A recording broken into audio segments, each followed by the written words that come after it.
Dear students, तो इस video में आज हम बायोलॉजी का एक चैप्टर स्टार्ट करते हैं, डाइजेस्टिव सिस्टम, पाचन तंत्र। तो इस चैप्टर में हम सीखेंगे कि हमारे शरीर में खाना का पाचन कैसे होता है और कैसे हमारे शरीर में जो खाने में मौजूद होते हैं न्यूट्रिशन यानी कि पोषण जितने जो मौजूद होते हैं वो हमारे शरीर में अवशोषण उसका कैसे होता है। हमारे शरीर में खानों को पचाने के लिए कौन कौन से तंत्र यानी कौन कौन से ग्रंथियां पार्टिसिपेट करती हैं, कौन से एंजाइम्स निकलते हैं, कौन से हार्मोन्स हैं जो कि एंजाइम्स को एक्टिवेट करते हैं निकलने के लिए। इन सभी के बारे में इस वीडियो में हम जानेंगे और ध्यान से समझते चलेंगे। पूरा डिटेल एक्सप्लेनेशन के साथ हम लोग पढ़ते चलेंगे। ये जो आपको स्क्रीन पे नोट्स दिख रहा होगा ये आपको हिंदी में प्रोवाइड किया गया है और इंग्लिश में भी आपको प्रोवाइड कर दिया जाएगा। तो चलिए स्टार्ट करते हैं। पाचन तंत्र की अगर मैं बात करूं तो मेनली इसके दो पार्ट होते हैं। एक होता है एलिमेंट्री कैनाल और एक होता है डाइजेस्टिव ग्लैंड, यानी कि एक होता है आपका आहार नल और एक होता है आपका डाइजेस्टिव ग्लैंड। ठीक है। तो एलिमेंट्री कैनाल जो बना होता है ये आपका मुंह मुंह गुहिका यानी कि बकल कैविटी से स्टार्ट होता है और आपका एनस पे जाकर के एंड होता है, यानी कि गुहा में ख़त्म होता है। तो मुख गुहिका से लेकर के एनस तक में जो ये एलिमेंट्री कैनाल की कुछ तो लंबाई होती हुई लगभग 9 मीटर की लंबाई होती है, यानी कि 30 फीट की लंबाई होती है। एलिमेंट्री कैनाल वो प्लेस होता है, वो जगह होता है जहाँ पे खाना का डाइजेशन होता है, खाना का डाइजेशन होता है। और डाइजेस्टिव ग्लैंड्स वो ग्रंथियाँ यानी कि पाचन ग्रंथियाँ वो ग्रंथियाँ हैं जो ये खाना को पचाने में हेल्प करते हैं। ठीक है, इसमें किसी तरह का पाचन नहीं होता है लेकिन ये खाना को पचाने में हेल्प करते हैं। अब हम बारी बारी से बताने का प्रयास कर रहे हैं कि एलिमेंट्री कैनाल में कौन कौन से पार्ट आते हैं और ये कहाँ से स्टार्ट होता है, कैसे होता है। तो चलिए, अगर हम एलिमेंट्री कैनाल की बात करें तो ये आपका ये जो आप ड्रॉ कर रहे हैं ये मुखगुहिका से स्टार्ट होता है और ये फूड पाइप यानी कि ओसियोफेगस के थ्रू या स्टोमक में आता है और स्टोमक से होते हुए स्मॉल इंटेस्टाइन में, स्मॉल इंटेस्टाइन से होते हुए आपका ये लार्ज इंटेस्टाइन में इंटर होते हुए फिर रेक्टम होते हुए फिर आपका एनस तक, ये पूरा ये जो सिस्टम है ये आपका एलिमेंट्री कैनाल का पार्ट होता है। और आपके दिमाग में उठ रहा होगा कि हमारे शरीर में खाना का पाचन कहाँ से शुरू हो जाता है। तो हमारे शरीर में मेनली 3 जगह खाने का पाचन होता है। एक तो आपका बकल कैविटी में होता है, सलाइवा वगैरह मिक्स होते हैं यहाँ पर और यहाँ पे लगभग कार्बोहाइड्रेट का 30% पाचन हो जाता है। उसके बाद खाना जो होता है इस बकल कैविटी का अगला पार्ट यानी कि ओसियोफेगस के थ्रू, ग्रास नली के थ्रू जो होता है स्टोमक में आता है, यानी कि आमाशय में आता है। आमाशय में लगभग 4 से 5 घंटे तक खाना रहता है और यहाँ पे खाना का डाइजेशन होता है। यानी कि हम अभी देखें कि ये सलाइवरी ग्लैंड में खाना का पाचन होता है और फिर कहाँ पे होता है, ये स्टोमक वाले पार्ट में होता है। ठीक है। अब ये खाना यहाँ पे पचने के बाद अब धीरे धीरे अब कहाँ पे आता है, ये स्मॉल इंटेस्टाइन में जाता है। फिर यहाँ पे जो बचा कुचा जो प्रोटीन्स होते हैं और बहुत सारे पोषक पदार्थ होते हैं सबका पाचन यहीं पे हो जाता है। ठीक है। और उसके थ्रू जो वेस्ट प्रोडक्ट यानी कि अनपचा भोजन यानी कि जो बिना पचा हुआ भोजन है वो फिर इस लार्ज इंटेस्टाइन में आ जाता है और लार्ज इंटेस्टाइन के बाद ये फिर फीकल मैटर में कन्वर्ट हो जाता है वेस्ट प्रोडक्ट में और फिर ये आज आके रेक्टम में जमा होता है। रेक्टम में जमा होने के बाद ये एनस के थ्रू बाहर निकल जाते हैं। और अगर हम बात करें, अभी हम बताए थे कि डाइजेस्टिव सिस्टम के मेनली 2 पार्ट्स होते हैं, एक एलिमेंट्री कैनाल यानी कि आहार नाल और एक होता है पाचन ग्रंथि यानी कि डाइजेस्टिव ग्लैंड्स। तो अगर हम डाइजेस्टिव ग्लैंड्स यानी कि वो ग्लैंड जो कि पाचन में हेल्प करते हैं यानी खाना को पचाने में कौन कौन से ग्लैंड्स हेल्प करते हैं, तो यहाँ पे अब हम बारी बारी से बताते हैं ग्लैंड्स के बारे में। ये जो बकल कैविटी में सलाइवरी ग्लैंड्स प्रेजेंट होता है, ये सलाइवा निकलता है। ठीक है, उससे भी खाना का पाचन होता है। उसके बाद ये यहाँ पे स्टोमक में इसके वाल पे दीवारों पे क्या होता है, गैस्ट्रिक ग्लैंड्स होता है जिससे खाना का पाचन होता है। यहाँ से बहुत सारे एंजाइम्स निकलते हैं। उसके बाद लिवर हेल्प करते हैं, ये भी आपका गैस्ट्रिक ग्लैंड्स का ही पार्ट है, लिवर पैनक्रियाज, इसमें इंटेस्टाइनल ग्लैंड्स होता है। ठीक है, ये सब जो है ये सब ग्रंथियां हैं जो कि डाइजेस्टिव ग्लैंड्स में आते हैं। चलिए हम बता देते हैं प्रोसेस ऑफ डाइजेशन के बारे में, यानी कि पाचन का विधि। तो जैसे हम खाना को खाते हैं तो इस प्रोसेस प्रोसेस को हम लोग बोलते हैं अंतःग्रहण। अंतःग्रहण होने के बाद खाना का डाइजेशन हो जाता है। और डाइजेशन यानी कि डाइजेशन का मतलब होता है कि कॉम्प्लेक्स फूड का छोटे छोटे पार्ट में टूटना ही डाइजेशन कहलाता है। ठीक है। उसके बाद खाना पचने के बाद जो भी खाना में जो भी चीज़ आप खा रहे हो, कुछ भी चीज़ खा रहे हो, उसमें आपका कितना क्या खा रहे हो इस पर डिपेंड नहीं करता है। ठीक है। ये आपका शरीर सिर्फ कुछ कुछ पोषक पदार्थ हैं सिर्फ उसी को पहचानते हैं, जैसे कार्बोहाइड्रेट कितना मिल रहा है उस खाने से, प्रोटीन कितना मिल रहा है, अमीनो एसिड कितना मिल रहा है ना, फैट्स कितना मिल रहा है। इन सब चीज़ों को सिर्फ पहचानता है आपका बॉडी। ठीक है। उसके बाद पोषक पदार्थों का अवशोषण होता है, और अवशोषण हो जाने के बाद हर एक सेल तक पहुंचना जो बहुत जरूरी होता है सारे पोषक पदार्थों का। इसीलिए फिर क्या होता है, एसाइमिलेशन का प्रोसेस चलता है, यानी कि ट्रांसफॉर्मेशन ऑफ न्यूट्रिशन, यानी कि पोषक तत्वों का अवशोषण और परिवहन एवं ठोस अवशेषों अवशेषों में विभाजन हो जाता है। उसके बाद जो बचा हुआ वेस्ट प्रोडक्ट होता है, यानी कि अनपचा जो फूड होता है, उसको उसका फिर हम लोग क्या करते हैं, मल त्याग करते हैं, यानी कि शरीर से बाहर निकालते हैं। वही इसी प्रोसेस को इंजेशन कहते हैं, यानी कि निष्कासन कहा जाता है। एलिमेंट्री कैनाल की अगर हम बारे में बात करें तो इसका इसका एक और नाम है जिसको हम लोग बोलते हैं जीआई ट्रैक, यानी कि गैस्ट्रो इंटेस्टिनल ट्रैक है। इसकी लंबाई लगभग 9 मीटर यानी कि 30 फीट की होती है। समझा ना। अब आहार नाल कौन कौन से पार्ट का बना होता है हम बता चुके हैं। मुख गुहिका इसके अंडर में आता है। मुख गुहिका, ग्रास नली। मुख गुहिका मतलब बकल कैविटी, ग्रास नली मतलब ओस्योफेगस, अमाशय मतलब स्टोमक, छोटी आंत मतलब स्मॉल इंटेस्टाइन, और बड़ी आंत का मतलब होता है लार्ज इंटेस्टाइन, गुदा मतलब एनस। और पाचन ग्रंथियों में कौन कौन से पार्ट आते हैं, एक होता है यकृत, एक होता है अग्नाशय।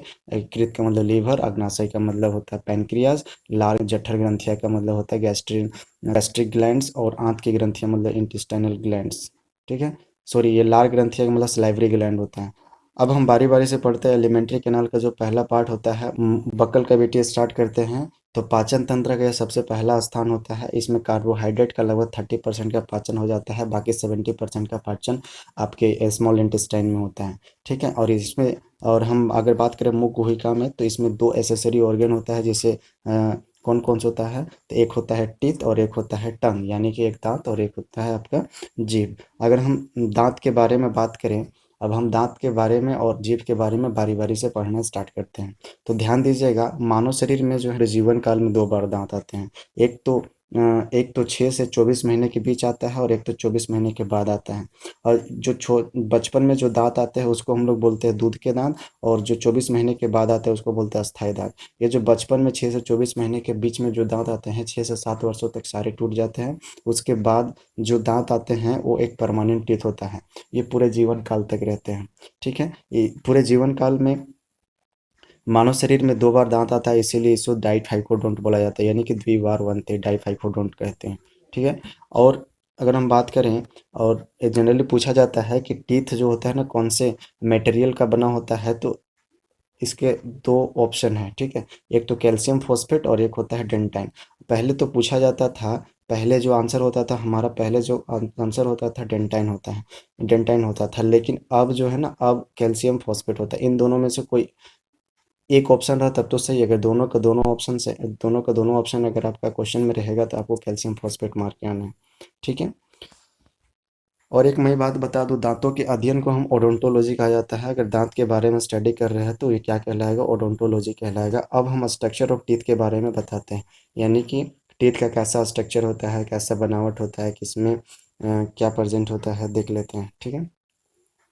अगर हम टीथ को अगर ध्यान से देखें तो इसमें एक दिख रहा होगा, ये जो पार्ट दिख रहा है ये आपका यहाँ से यहाँ तक पूरा गम है, यानी कि मसूड़ा वाला पार्ट है। इसमें जो सेक्शन है, एक तो ऊपर वाला भाग, ये जो ऊपर वाला भाग दिख रहा है आपको, इसको हम लोग बोलते हैं क्राउन ऑफ टीथ, जो कि हमको ऊपर उभरा हुआ दिखाई पड़ता है। और जो गम में धंसा हुआ रहता है इसको हम लोग बोलते हैं नेक पार्ट, यानी कि दांत का नेक पार्ट बोला जाता है।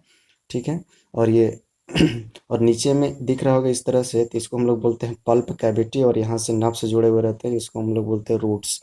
ठीक है, जिसको हम लोग बोलते हैं रूट्स।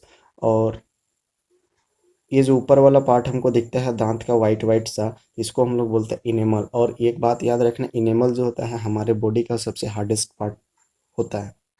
ये बहुत बार एग्जाम में पूछ चुका है। ठीक है, इसीलिए ध्यान रखिएगा। हमारे शरीर में सबसे हार्डेस्ट पार्ट जो होता है, सबसे कठोर भाग जो होता है आपका इनेमल होता है, दांत का इनेमल। ठीक है।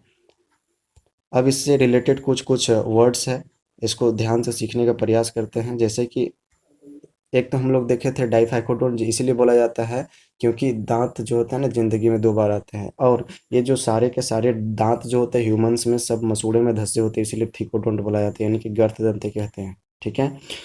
और अगर हम बात करते हैं तो मानव शरीर में 4 प्रकार के दांत होते हैं। ठीक है, 4 प्रकार के दांत होते हैं। आप अगर गौर करें तो आपका एक आप ऊपर का जबड़ा और एक नीचे का जबड़ा दिख रहा होगा। तो अगर हम एक जबड़ा को लेते हैं, या तो ऊपर वाला एक नीचे वाला, उसको ना एक बीच से हम इसको सेपरेट कर देते हैं, बीच से सेपरेट कर देते हैं एक साइड।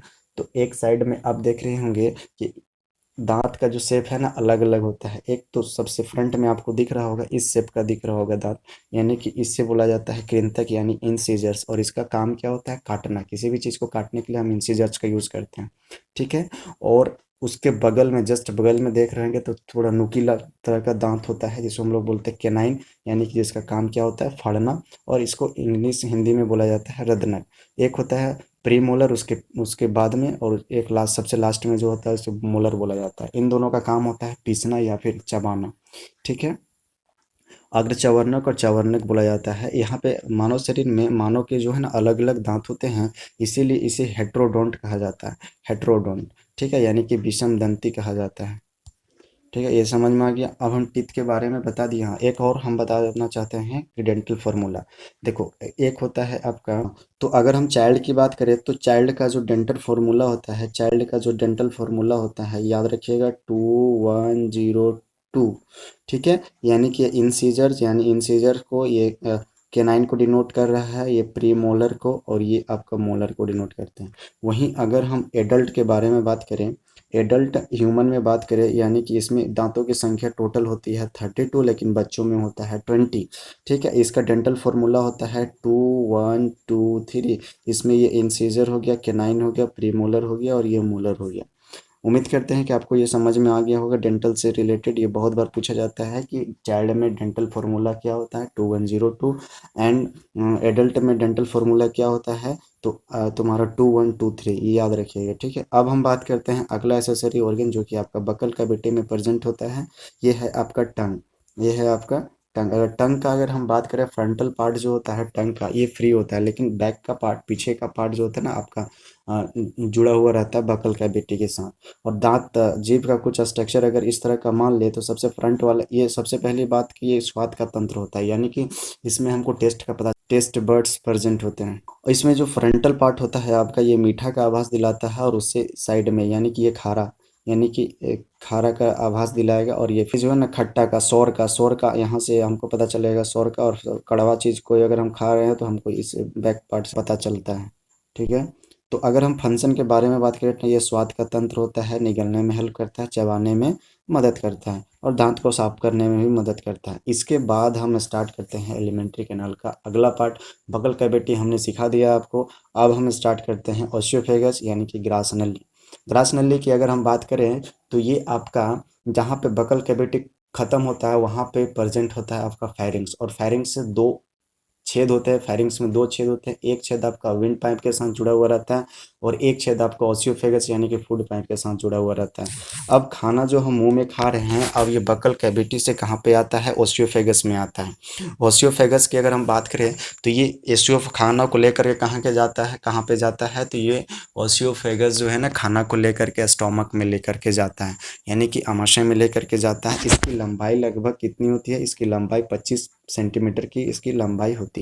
और ये ग्रसनी श्वसन नली और हृदय के पीछे होती है, यानी कि हार्ट और विंड पाइप के पीछे स्थित होता है ये ग्रसनी। इसका 3 भाग होता है। एक ग्रीवा भाग, जिसको हम लोग सर्वाइकल पार्ट बोला जाता है, ऊपर का पार्ट जहाँ पे ये फेरिंग से जुटा हुआ रहता है। एक वक्ष भाग, जिसको हम लोग बीच का भाग बोलते हैं, यानी कि थोरेसिक पार्ट। और एक होता है उदर पार्ट, यानी कि एब्डोमिनल पार्ट, जो कि आपका स्टोमक से जुटा हुआ जो पार्ट रहता है। अब हम बात करते हैं कि ये जो ग्रास नली है डायफ्राम से होते हुए आमाशय तक पहुंचती है। ठीक है, ये कहाँ पे प्रेजेंट होता है? तो हार्ट और विंड पाइप, यानी कि श्वास नली के पीछे प्रेजेंट होता है। और डायफ्राम, फेफड़े के नीचे डायफ्राम है, डायफ्राम से होते हुए स्टमक में, यानी कि स्टमक तक पहुंचता है। ठीक है, यहाँ पर याद रखिएगा, यहाँ पे किसी भी तरह का कोई पाचन नहीं होता, यहाँ पे किसी भी तरह का कोई पाचन नहीं होता है, ये भी याद रखना है। और भोजन को मुख गुहिका से आमाशय तक पहुंचाता है, ये तो हम बता चुके हैं। अब हमारा एलिमेंट्री कैनाल का अगला पार्ट आ जाता है स्टोमक। एलिमेंट्री कैनाल का बाकी पार्ट को अगले वीडियो में पढ़ाया जाएगा। तो आज वीडियो को यहीं पे ख़त्म करते हैं। उम्मीद है कि मुझे आप लोगों को समझ में आ गई होगी। ठीक है, थैंक यू।